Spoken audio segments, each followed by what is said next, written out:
그럼 예수님, 바리새인들이 예수님 앞에 와서 은혜 받았다는 사람 본 적 있습니까? 없습니다. 물론 바리새인 가운데도 예수님을 따르는 사람들이 있었어요. 그러나 대부분 일반적으로 보았을 때는 그 바리새인들은 자기들의 생각, 헤롯 당들, 경건운동을 하는 사람들, 사두개인들, 이런 사람들은 다 자기 생각을 가지고 절대 바꾸지 않습니다. 그래서 예수님의 행하시는 것들이 다 마음에 걸리는 거예요. 그래서 늘 예수님을 따라다니면서 시비를 걸었던 것이죠.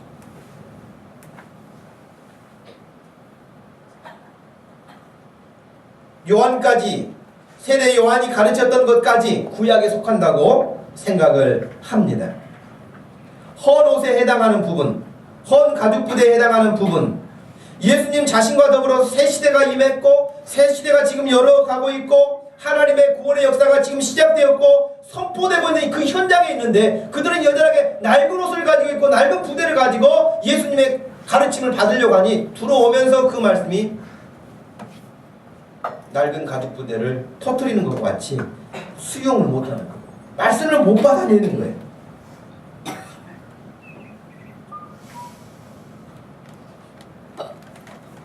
여러분, 그 대표적인 예가 사도행전 10장에 보면 나와 있는데요. 사도행전 10장에 보면은 베드로가 기도하러 하기 위해서 시간을 정하고 하나님께 기도하는 그런 사람이었습니다. 그날도 10장 9절에 보니까 성 가까이 갔을 그때에 베드로가 기도하려고 지붕에 올라가니 그 시각은 제6시더라. 그가 시장하여 먹고자 하며 사람들이 준비할 때에 황홀한 중에, 그러니까 이게 비몽사몽간에 어떤 환상을 보게 됐어요. 그게 뭐냐면 하늘이 갑자기 열리더니 하늘에서 한 그릇이 내려오는 것을 보았는데 큰 도자기 같은 그릇이 내려왔어요. 하늘로부터 이렇게 내려왔어요. 내 모서리를 이렇게 끈을 잡아가지고 내리게 됐습니다. 그 안에는 각종 네 발 가진 짐승, 기는 것, 공중에 나는 것들, 이런 것들이 다 거기에 지금 담겨가지고 내려오고 있는데 그때 나는 소리가 무슨 소리가 났냐면 베드로야 일어나서 그 안에 있는 것들 다 잡아서 먹어라, 이렇게 음성이 들린 거예요. 아, 베드로가 깜짝 놀란 거예요. 아, 주님, 저는 이렇게 이런 것들을 잡아먹을 수가 없습니다.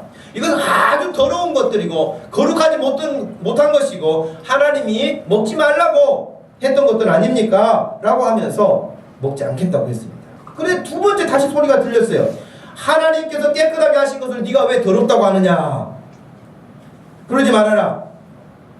그런 일이 3번 있은 후에 그 그릇이 하늘로 다시 올라갔습니다. 그리고 나서 누가 왔냐면 고넬료라고 하는 사람이 보낸 종들이 왔어요. 그리고 고넬료는 이방 사람이잖아요. 이방 사람인데 베드로가 굉장히 가기를 머뭇머뭇하고 있었어요. 근데 지금 자기가 본 환상이 있기 때문에 고넬료를 따라, 그 고넬료 집에를, 그 종들을 따라서 갔어요. 아, 갔더니 고넬료가 자기 가족들 뿐만 아니라 일가 친척까지 다 불러가지고 여러분처럼 지금 이렇게 가정집에 불러놓고는 베드로가 들어오자 고넬료가 그냥 큰 절을 하면서 그냥 막 귀한 분이 오셨다고, 하나님의 말씀을 전하는 분이 오셨다고 이렇게 엎드렸어요. 아, 그랬더니 베드로가 깜짝 놀래가지고, 아, 나도 사람이다. 사람에게 그렇게 전하는 게 아니다. 하나님께만 그렇게 절을 해야지. 그러면 일어나라. 그렇게 일어나라 그래서요. 많은 사람들이 같이 베드로가 전하는 메시지를 듣게 됐습니다. 말씀을 듣게 된 거예요. 그리고 나니까 이 사람들이 막 말씀의 은혜를 사모하고 말씀을 받고 나니 성령이 임했어요. 성령이. 여러분, 성령은 사모하는 자들에게 임하는 줄로 믿으시길 바랍니다. 여러분, 그 베드로가 말씀을 전했는데 얼마나 오래 말씀을 전했겠어요? 가서 말씀을 전했는데 사모하는 그들의 그 초롱초롱한 눈빛을 보고 놀랐어요. 그래서 성령님이 그들에게 임하는 것을 보고 더 놀랐어요. 그리고 베드로가 했던 말이 이 말이에요. 베드로가 입을 열어 말하되 내가 참으로 하나님은 사람의 외모를 보지 아니하시고 각 나라 중 하나님을 경외하며 의를 행하는 사람은 다 받으시는 줄을 내가 깨달았도다 그랬어요. 그때서야 깨달은 거예요. 그 전까지만 하더라도 베드로는 이방 사람들이라고 하면 아예 그냥 고개 돌리고 보지 않았던 거예요. 그런데 하나님은 이방 사람, 유대인 구분하지 않으시고 참으로 하나님을 경외하는 사람들을 하나님이 받으시는구나 하는 것을 그때 깨달았다는 거예요. 이미 시대가 바뀐 거예요, 여러분. 시대가 바뀐 거예요. 요한복음 2장에도 보면은 예수님이 이 성전을 헐어봐라. 내가 3일 만에 다시 일으켜 세울 것이다. 그랬더니 사람들이 당장 반발하지 않았습니까? 이건 헤롯이 46년 걸려서 지은 건데 어떻게 아무리 재주가 좋다고 해서 3일 만에 짓겠느냐. 그 말이 무슨 말인지 몰랐던 거예요. 근데 예수님이 십자가에서 죽으시고 3일 만에 부활하신 이후에야 요한복음을 기록하는 요한이 이게 예수님 자신을 두고 하신 말씀이었구나 하는 것을 그때야 깨달은 거예요. 깨달음이 굉장히 늦죠? 예, 늦어요. 그때라도 깨달음이 얼마나 감사합니까? 이미 예수 그리스도가 오심으로 새로운 역사가 시작됐는데 과거에 묶여있는 사람들은요 절대 새로운 일에 동참하기가 어렵습니다.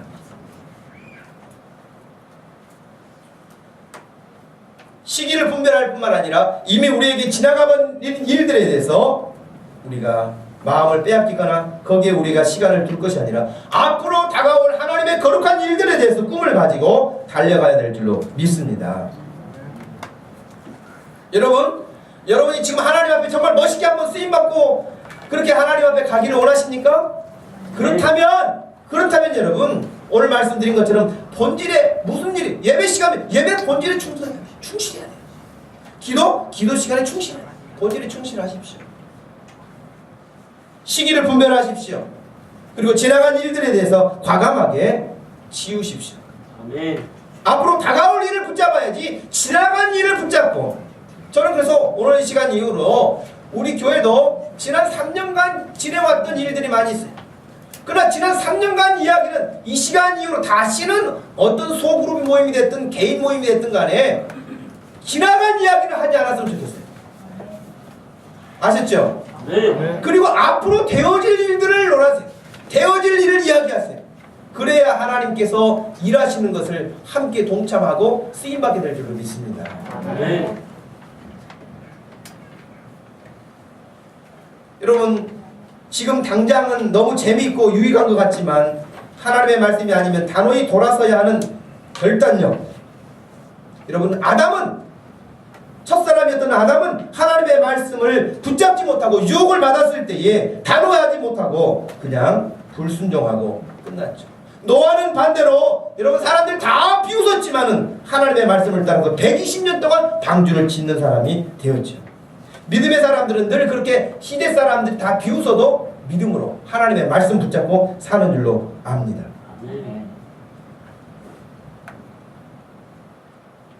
제가 여러분 이분이 어떤 분인지 혹시 아시는 분? 예. 돈 잘 버는 사람이에요. 이 사람이. 메가스터디 손준이라고 하는 사람이에요.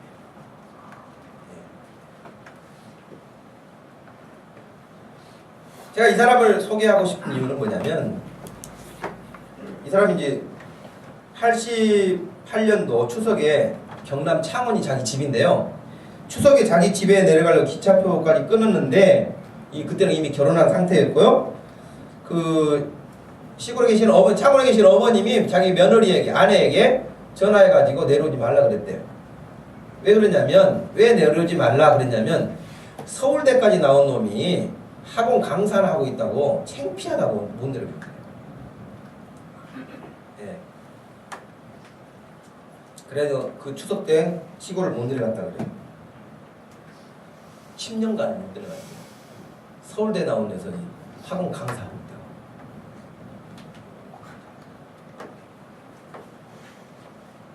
근데 이분이 여러분 과외를 하나 시작했는데 300등 하던 아이를 한 달 만에 15등으로 끌어올렸다고 그래요.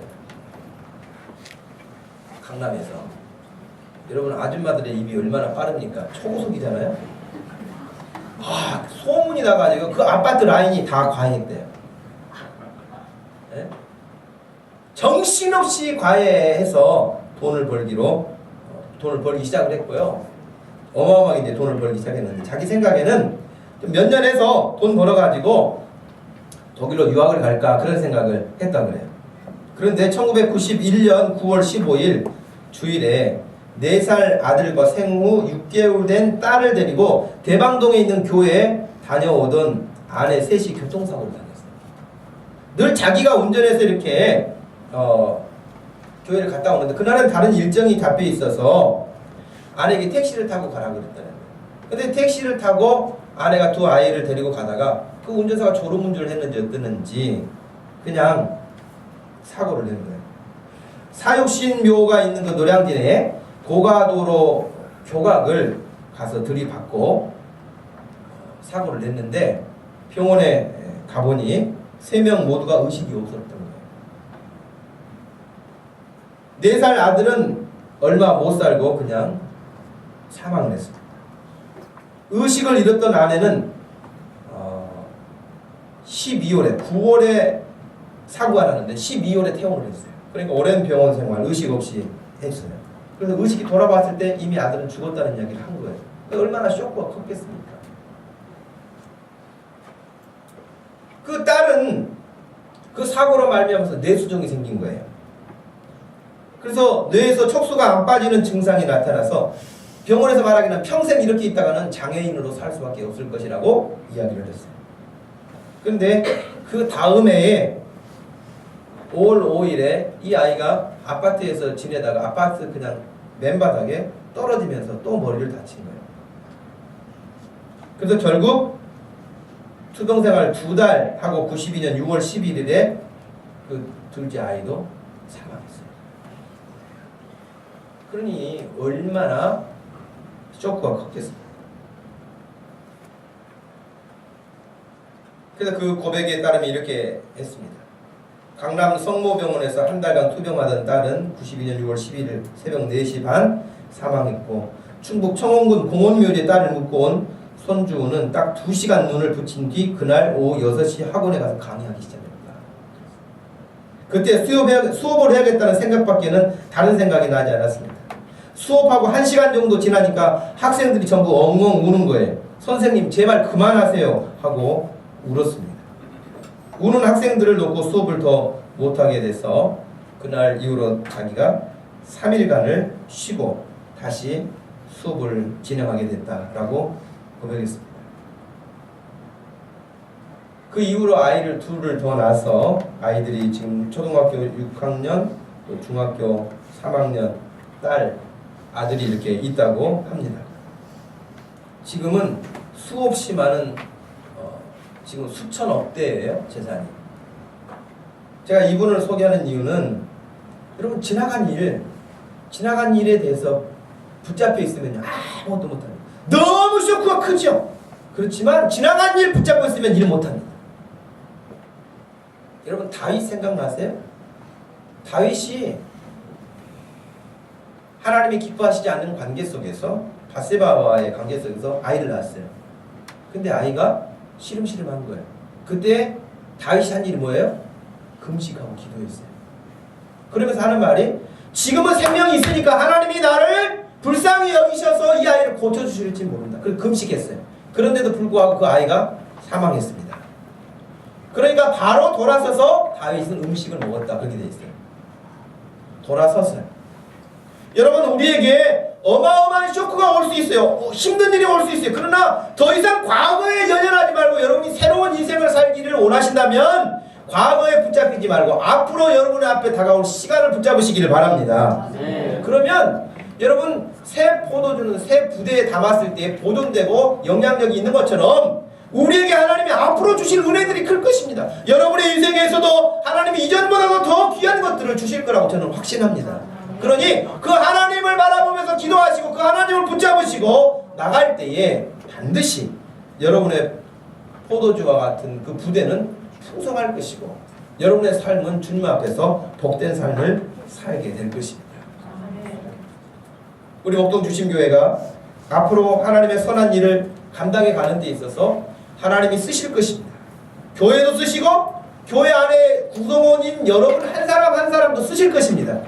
하나님 앞에 멋있게 쓰임받는 사람들 되기를 주님의 이름으로 축복합니다. 아멘. 같이 한번 기도할 때 하나님, 정말 제가 하나님 앞에서 쓰임받기를 원합니다. 쓰임받기 원하는데 하나님 제게 새로운 생각을 주시고 과거의 생각에 붙잡혀 있지 않고 우리 교회도 우리 가정도 내 개인도 하나님 앞에 앞으로 갈 일들, 주님 말씀하신 것은 생명인 줄 알고 붙잡고 순종하며 갈 수 있도록 해달라고 한번 기도하십시다. 하나님 아버지 고맙고 감사합니다. 이 시간 저희들에게 하나님 시간 주셔서 예배할 수 있도록 하시고 건강 주셔서 여기 나와 예배할 수 있도록 하신 아버지 하나님, 이 시간도 주님 앞에 나와서 기도하는 사랑하는 모든 성도들, 예배하는 성도들 그 마음속에 성령으로 충만하게 하시고 기쁨으로 충만하게 하시고 앞으로 가야 할 길들 하나님이 환히 열어주셔서 하나님 능력있게 쓰임받을 수 있는 종들이 되게 하여 주시옵소서. 하나님 아버지 분별해야 되겠습니다. 지금 우리가 어떻게 살아야 되는지 분별하고 흥청망청 세상에 취하여 살 때가 아니고 깨어 기도할 때이며 하나님을 향하여 나가야 될 때이며 하나님의 은혜를 받아야 할 때인 줄 믿습니다. 하나님 우리 사람 모든 성도들 가정생활도 직장생활도 학업도 장래 가는 모든 일들에게도 이와 같은 은혜를 크게 입혀 축복해 주시옵소서.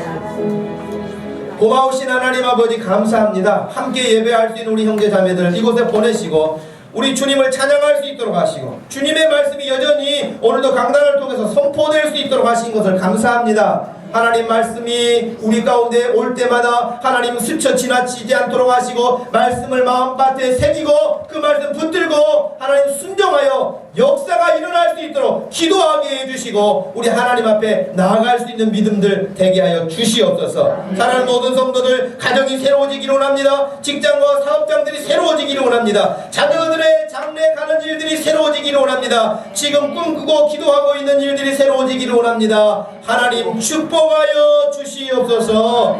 예수님의 이름으로 기도하옵나이다. 아멘.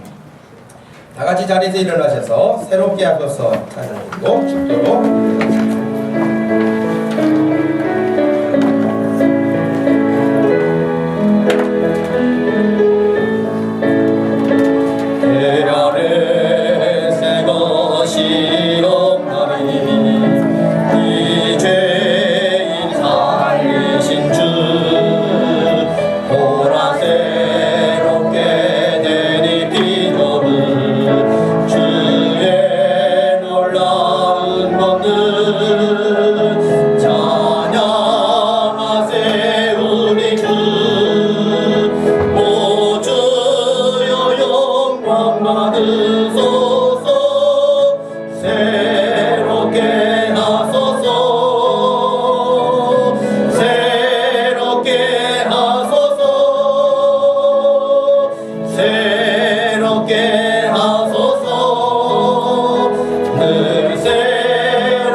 지금은 우리 주 예수 그리스도의 은혜와 우리 하나님 아버지의 극진하신 사랑과 성령 하나님의 위로 교통하심이 이 시간도 함께 예배하여 결단하고 주님께 새로운 믿음으로 살기 원하는 사랑 모든 성도들 머리 위에 지금부터 영원토록 함께 계실지어다.